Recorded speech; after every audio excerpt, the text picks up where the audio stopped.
नमस्कार, श्याम प्रिय spiritual journey में आप सबका स्वागत है। चलिए देखते हैं भगवान श्री कृष्ण जी का संदेश आप सबके लिए। ये टाइमलेस और जनरल रीडिंग है, आप इसे जब देखेंगे आपके लिए तभी रहेगी। आप तक ये रीडिंग पहुंची है तो कुछ न कुछ मैसेज आपके लिए ज़रूर होगा। चलिए देखते हैं क्या मैसेज है आपके लिए। ये गाइडेंस की रीडिंग होती है, ठीक है।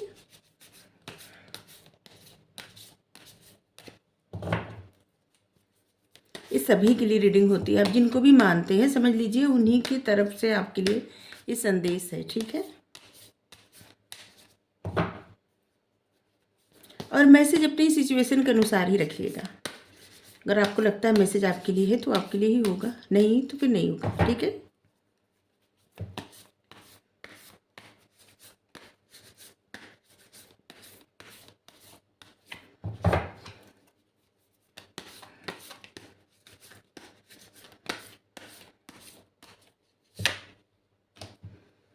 Our enemy,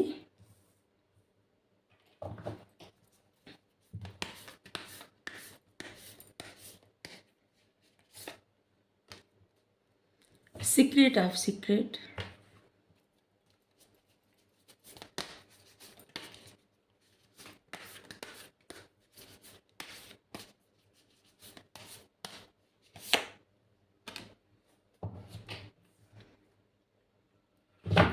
all-knowing one, divine descent. हाँ, तो आपके लिए क्या मैसेज है? आपके लिए मैसेज ये है, सबसे पहला मैसेज ये है कि बाहर के दुश्मनों को आप क्यों ढूंढते हैं। सबसे पहले अपने भीतर के दुश्मनों का सामना करिए।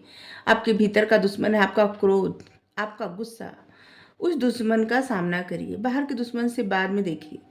किसी बाहर के दुश्मन को आप ढूंढ रहे हैं, कुछ रहस्य जानना चाहते हैं तो अभी धैर्य रखिए, ठीक है। अगर कोई अच्छा भी करता है तो उसमें भी परमात्मा है, कोई बुरा भी करता है तो उसमें भी परमात्मा है।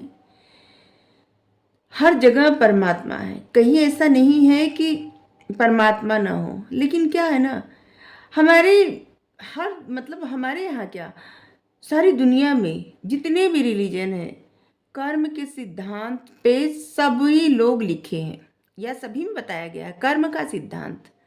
मतलब जो हम देते हैं वो हमको मिलता ही है, जो हम करते हैं वो मिलता ही है, चाहे इस जन्म में, चाहे इससे पहले जन्म में, चाहे अभी, चाहे बाद में, वो मिलता ही है। और क्या है ना कि हमें लगता है, पता नहीं कि जो हम कुछ सिद्धांत पढ़ते हैं तो कुछ हमें भी लगता है, हम अपनी थ्योरी बताने लगते हैं कि हमें लगता है कि इंसान जो कर्म करता है ना तो परमात्मा उसको जिसे ना बताते हैं कि क्या करना चाहिए क्या नहीं करना चाहिए। जिसे डाउनलोडिंग होती है पता चलता है। जैसे हम कोई भी गलत कार्य अगर कोई गलत कार्य हम सब करते हैं तो पता चल जाता है ना, जैसे कि ये बुरा है कि नहीं। और अगर अच्छा करते हैं तो ये भी पता चल जाता है कि अच्छा है। तो सोच, जैसे कितने लोगों के मन में प्रश्न उठता है, बहुत सारे लोग, हमारे मन में भी प्रश्न उठता है कि जब सब कुछ भगवान कराते हैं तो फिर हमारे हाथ में है क्या कि हम अच्छा कर सकें या बुरा। लेकिन ये भी समझ में आता है कि सब कुछ भगवान कराते हैं, लेकिन भगवान हमें बताते हैं कि क्या करना है क्या नहीं करना है। न समझ पाए या जानबूझ के गलती करें तो उसमें हमारा ही कर्म रहता है। भगवान क्या करें उसके लिए। भगवान तो बताते हैं क्या करना चाहिए क्या नहीं करना चाहिए, लेकिन जानबूझ के अगर कुछ न करें और ये पता रहते हुए कि भाई कि ये सही नहीं है ये सही है और उसी डायरेक्शन में जाए तो फिर भगवान चेतावनी देते हैं, आपकी इंट्यूशन द्वारा बताते हैं। जैसे डाउनलोडिंग होती, बार बार पता चलता है कि नहीं ये गलत है, लेकिन फिर भी इंसान करता है तो उस कर्मों का उसको फल अवश्य मिल जाता है। लेकिन हम सोचते हैं कि कर्म अगर किसी के अच्छे के लिए अगर कुछ गलत भी कर्म किया जाए, ठीक है, जैसे आप किसी की बेहतरी के लिए झूठ बोल दिए तो इंटेंशन क्या है, इंटेंशन है किसी के अच्छे के लिए झूठ बोलना, ठीक है, किसी की भलाई के लिए झूठ बोलना। आप जो कर्म करते हैं ना वो परमात्मा तक पहुँचे, इससे पहले आपकी इंटेंशन क्या है वो कर्म करने का, ये परमात्मा तक पहुँचती है, ठीक है। अगर किसी के अच्छे के लिए आप झूठ बोलते हैं तो वो इंटेंशन परमात्मा तक पहुंच जाती है। कुछ भी कार्य आप किसी के अच्छे के लिए करते हैं, जैसे आप किसी की भलाई के लिए कुछ करते हैं, तो इंटेंशन परमात्मा देखते हैं और आपको उसका उस कर्म का फल नहीं मतलब बुरा फल नहीं मिलता, क्योंकि आपकी इंटेंशन अच्छी थी। तो बस इसी तरह अगर आप इंटेंशन गलत रहे, अच्छा कार्य भी करें, ठीक है। जैसे अगर हम यहाँ पे पढ़ रहे हैं, हमारे मन में दूसरा ही भाव रहे, इंटेंशन गलत रहे, तो फिर उसका फल हमें अवश्य मिलेगा और बुरा फल मिलेगा। इसलिए सबसे ज़्यादा मायने रखता है इंटेंशन। इंसान जो कर्म करता है ना, वो किस इंटेंशन से क्या कर्म करता है, ये ज़्यादा मायने रखता है। और यहाँ पे वही है कि भगवान तो सभी में है, जो अच्छा करते हैं उनमें भी हैं, जो बुरा करते हैं, क्योंकि परमात्मा की संतान सभी हैं। और सभी लोग मानते भी हैं कि परमात्मा की जो है एक सत्ता है, उस सत्ता के, हाँ, सभी लोग मानते हैं कि एक है परमपिता परमात्मा, और वही यहाँ धरती पे भेजते हैं और कर्म का लेखा जोखा भी वही करते हैं, और फिर जाना भी उन्हीं के पास होता है सभी को। जब फिर सब कुछ बदलने का प्रयास करता है और उसका इंटेंशन अगर अच्छा रहता है, तो परमात्मा वही करवाते हैं जो होना चाहिए और उसे माध्यम बना लेते हैं उस इंसान को। समझ लीजिए, तभी लगता है कि भगवान ने अवतार लिया है, भगवान ने जो है फिर से जन्म लिया है किसी न किसी रूप में। तो बस यही माध्यम रहता है, कोई ना कोई माध्यम बनाते हैं आके सब कुछ अच्छा करने के लिए। एक कमेंट पढ़े थे, उसमें था कि नरसिंह भगवान लकड़ी के खंभे से प्रकट हुए थे, तो सबसे उस समय लोहा नहीं था। सबसे पहले ये बता दें कि ताम्र पाषाण युग के बाद वैदिक युग आया, और वैदिक युग से ही हमारे जो ग्रंथ पुराण ये सब जो है ना, ये तभी से लिखा गया, तब लोहे का जो पता चल गया था। तांबे के बाद लोहे का पता चल गया था कि लोहा भी होता है, ठीक है। तो चलिए देखते हैं। वैसे भी ना पता चलता लोहे का इतिहास हम जानते तभी बता रहे, अगर ना भी पता चलता तब भी हम मानते कि लोहे से ही प्रकट हुए, क्योंकि हमारे जो आस्था है ना वो अलग है, क्योंकि उसमें हम प्रैक्टिकलिटी को नहीं जोड़ते, जो लिखा रहता है वही मानते हैं।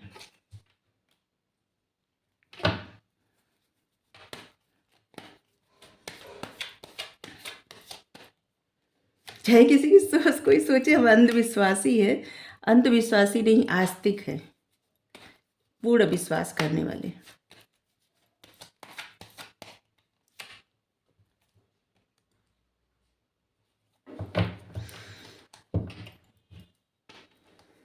यहाँ भी है।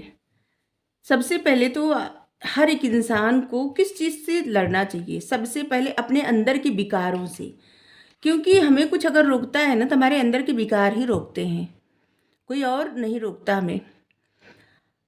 इंसान क्या होता है कि हर एक इंसान बाहर बुराई देखता है, सोचता है कि बाहर के इंसान हमें आगे बढ़ने नहीं देता, या फिर कभी जैसे दोस्त लगाते, कितने सारे बच्चे ऐसे हैं जो दोस्त लगाते कि हमारे माता पिता हमें आगे नहीं बढ़ने देते, या फिर हम ये मतलब आगे नहीं बढ़ने देते, ये नहीं करने देते, वो रोक लगाते, या फिर हमको ऐसा मौका नहीं दिए। तो ऐसा है ना कि इंसान अपना जिम्मेदार स्वयं होता है। छोटा सा बच्चा जब रहता है तो वो अपने माता पिता के भरोसे रहता है, ठीक है। जब बच्चा 18 साल का हो जाता है, तब उसको समझ हो जाती है कि वो क्या कर रहा है, और कभी कभी कुछ गलत डिसीजन लेके फिर उसमें से सीख लेता है, आगे बढ़ता है। लेकिन जो लोग सिर्फ एक कोसते रहते हैं कि माता पिता की वजह से ये नहीं हो पाया, वो नहीं हो पाया, तो एक किसी एक की बात नहीं है, सभी की बात है। तो यहाँ पे है कि किसी और का दोष लगाने से पहले अपने विकारों से लड़ना है, अपने अंदर की बुराई को दूर करना है। हमारी बुराई क्या होती है? जो झूठा अहंकार होता है, ठीक है, गुस्सा बिना वजह का, और अहम। अहम मतलब हमारा ये, हमारा वो, क्या है हमारा, ये सोचने की बात है। अगर इंसान रूप रंग में अच्छा है तो भगवान दिए हैं, बुद्धि ज्ञान है तो भी भगवान दिए हैं, कुछ भी कर लेता है तो भगवान बुद्धि ज्ञान दिए हैं तभी तो कर सकता है, न देते तो फिर कैसे करता। तो उपलब्धि कहाँ पे है? बस यही बात समझ जाए तो ये झूठा अहंकार, काम क्रोध मद लोभ दंभ दुर्भाव द्वेष, ये सब खत्म हो जाए। और ये सबसे ही लड़ना है। सबसे पहले अपने अंदर की बुराइयों को, विकारों को दूर करना है।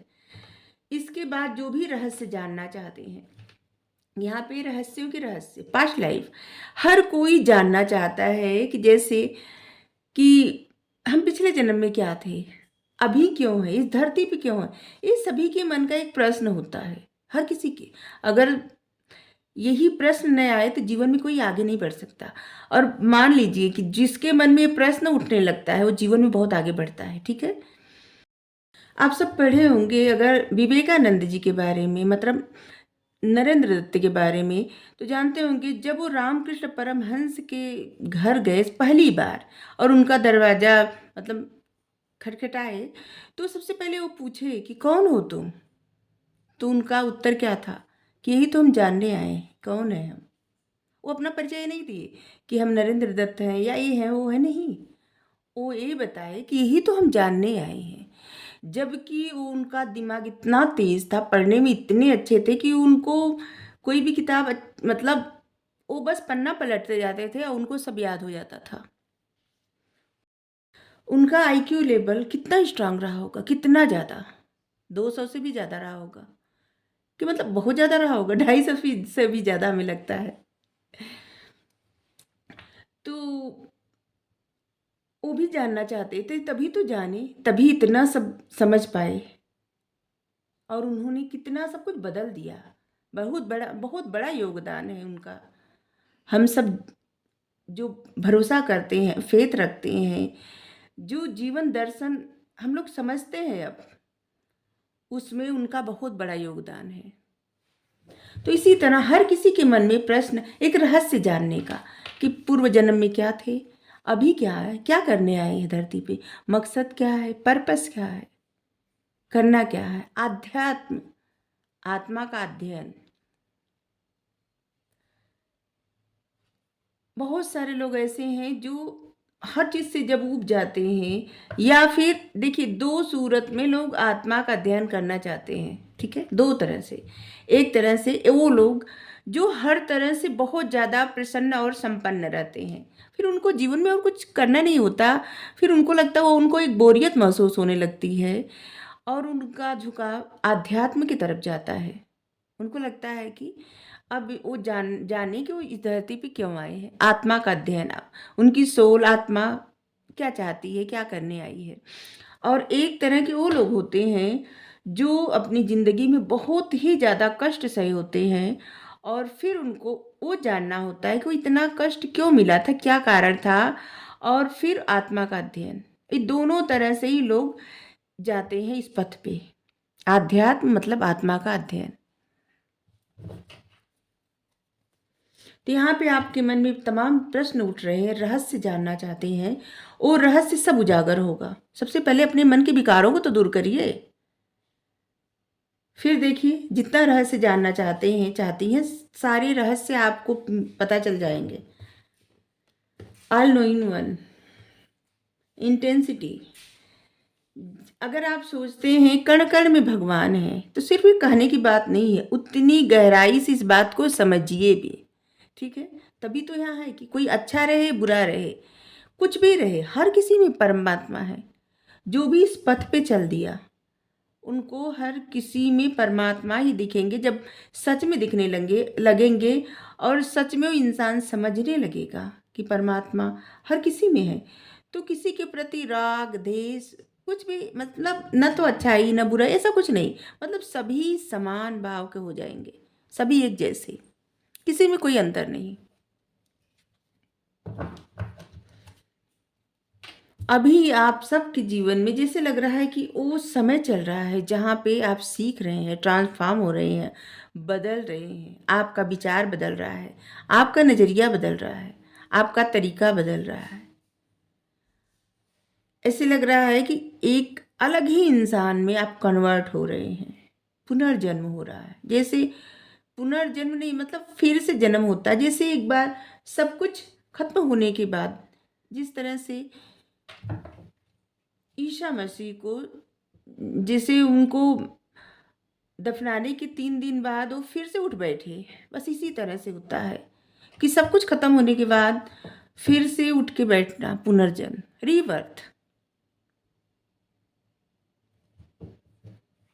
और हमारे यहाँ तो रीबर्थ मतलब पुनर्जन्म पे बहुत सारी व्याख्या दी गई है, बहुत सारी लिखा गया है, बहुत सारे दर्शन, बहुत सारी बहुत कुछ कहा गया है पुनर्जन्म पे, कि जन्म होता ही है। और अब तो पूरी दुनिया में आप सबको पता नहीं होगा कि हम लोग जो बात करते हैं, जब जो लोग अब कुछ भी बोल देते हैं, फ्रीडम की बोलने का अधिकार है, ये कैसे मिला? कितने लोग अपनी जान दिए थे तब जाके ये अधिकार मिला था कि अपनी बातें कोई रख सके। और इसमें सबसे पहले कौन था? सुकरात।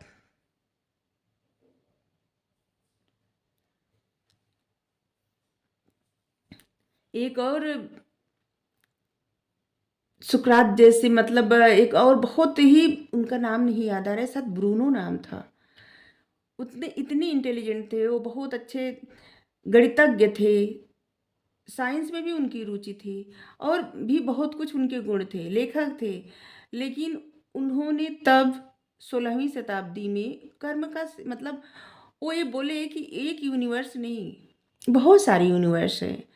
और आत्मा को भी बताए कि एक बार कोई मर जाए तो फिर से जन्म लेता है, बार बार जन्म लेता है, ऐसा कुछ नहीं है।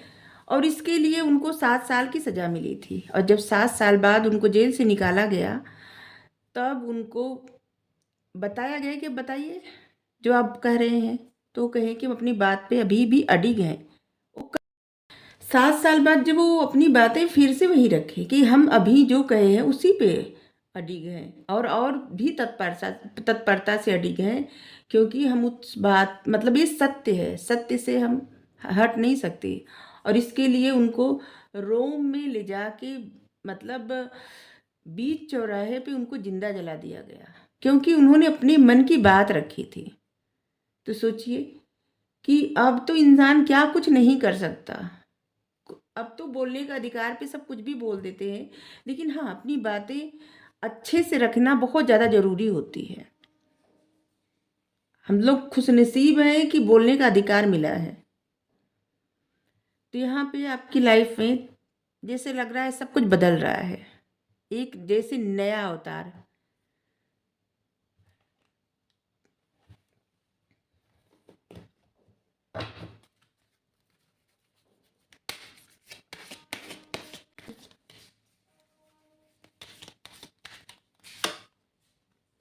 महाअवतार बाबा जी, सोल एक्सपेंशन। यहाँ पे है महाअवतार बाबा जी, सोल एक्सपेंशन, आत्मा का विस्तार। यहाँ पे है आपकी चेतना का विस्तार हो रहा है, योर कॉन्शियसनेस इज एक्सपेंडिंग।